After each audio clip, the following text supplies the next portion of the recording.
හයි අයිබෝන් අද කතා කරන්න ආවේ ඇත්තටම දිනදා ජීවිතේදී ඔයාලගේ මොබයිල් ෆෝන් වල යූස් කරනකොට ඔයාලට හම්බෙන ප්‍රශ්න මොනවද?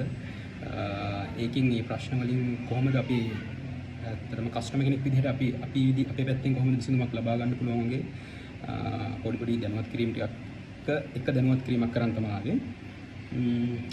හරි අපි මෙහෙම හිතමු දැන් ඔයාගේ ෆෝන් එකේ හොඳ කවරේජ් එකක් පෙන්වනවා. හොඳ සිග්නල් බාර් ප්‍රමාණයක් පෙන්වනවා.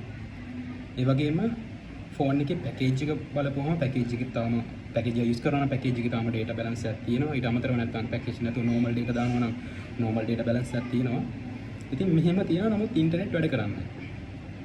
මේ වගේ වෙලාවට අපි සාමාන්‍ය කස්ටමර් කෙයා කතා කරලා හරි කම්ප්ලේන්ට් එකක් දානවා අපි පාවිච්චි කරන ඉන්ටර්නෙට් සර්විස් ප්‍රොවයිඩර්. ඒ කියන්නේ අපි කියමුකෝ ලංකාවේ දැනට තුනක් විතර තියෙනවානේ. තුනක් හතරක්. ඉතින් ඒවට දානවා. එහෙම දාලා ඒකේ විසඳුම් වෙන්න සමහර විට පරක්කු වෙන්න පුළුවන්.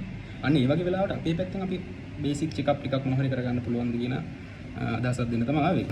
අපි අන්න ඒ වගේ වෙලාවට මොකද්ද කරන්න කියලා සමහරවිට පොඩ්ඩක් හිතෙන්න පුළුවන්. ඔයාලා ෆෝන් එකේ තියෙනවා access point name කියලා option එක. setting එකක් තියෙනවා.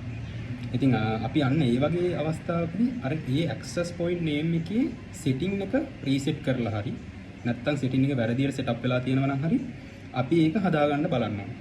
සාමාන්‍ය iPhone එකකත් එනවා නැත්නම් normal phone වලත් එනවා.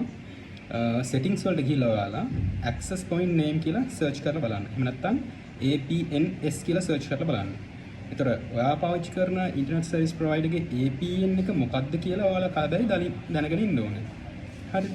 අනික හරිය විදිහට save කරලා phone එක off කරලා on කරලා use කරලා බලන්න සමහර විට ඔයාගේ ඒ කලින් තිබු ප්‍රශ්න ඇති වෙන්න පුළුවන්. ඉතින් මේ වගේ තවත් පොඩි ට්‍රික්ස් ටිකක් අපි ඉස්සරහට අරන් එන්නම්. එහෙනම් thank you.